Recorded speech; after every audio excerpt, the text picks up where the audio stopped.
ఈ రాష్ట్ర ఆవిర్భావమే ఉద్యోగాల కోసం. 10 సంవత్సరాల నిరుద్యోగ యువతి యువకులు ఉద్యోగ అవకాశాలు రాక వారి వయసు దాటిపోయి, పెళ్లిడు వయసు కూడా దాటిపోయి, అటు పెళ్లి చేసుకోలేక ఇటు ఉద్యోగం లేక తల్లిదండ్రులకి భారమై దీనికోసమైనా మేము పోరాటం చేసిందనేటువంటి ఆవేదనతో ఆర్తి చెందినటువంటి యువకులు అనేక మందిని చూశాం.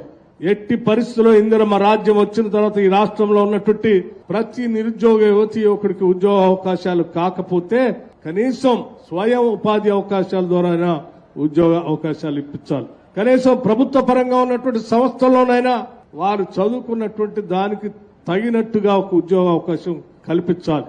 అటు ప్రభుత్వ పరంగానో, లేకపోతే ప్రభుత్వ రంగ సంస్థల్లోనో, లేకపోతే ప్రైవేటు వ్యవస్థల్లోనో, కార్పొరేట్ సంస్థల్లోనో, లేకపోతే వాళ్ళ సొంత కాళ్ళ మీద వాళ్ళు నిలబట్టడం, ఏదో రకంగా వాళ్ళకి పూర్తి స్థాయిలో పని కల్పించే విధానానికి రాష్ట్రం ఈ 3 అంచెల విధానాన్ని తీసుకొని పెద్ద ఎత్తున ముందుకు పోతుందని చెప్పడానికి ఒక చిన్న ఉదాహరణే ఈరోజు వైరా శాసనసభ నియోజకవర్గంలో ఏర్పాటు చేసినటువంటి ఈ జాబ్ మేళా కార్యక్రమం. దీనికి దాదాపు 8,000 మంది పైబడి ఇప్పటికే రిజిస్ట్రేషన్ చేసుకున్నారని చెప్తా ఉన్నా.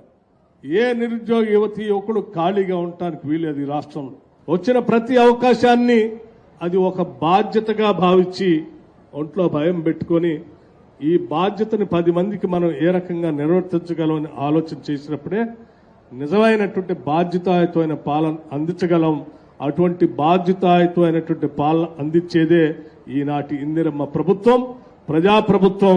ఈ రాష్ట్ర ముఖ్యమంత్రి రేవంత్ రెడ్డి గారి నాయకత్వంలో ఉన్నటువంటి యావత్ కేబినెట్ ఈ ఆలోచనతోనే రాష్ట్ర ప్రజల కోసం నిత్యం పనిచేసుకుంటూ పోతుంది.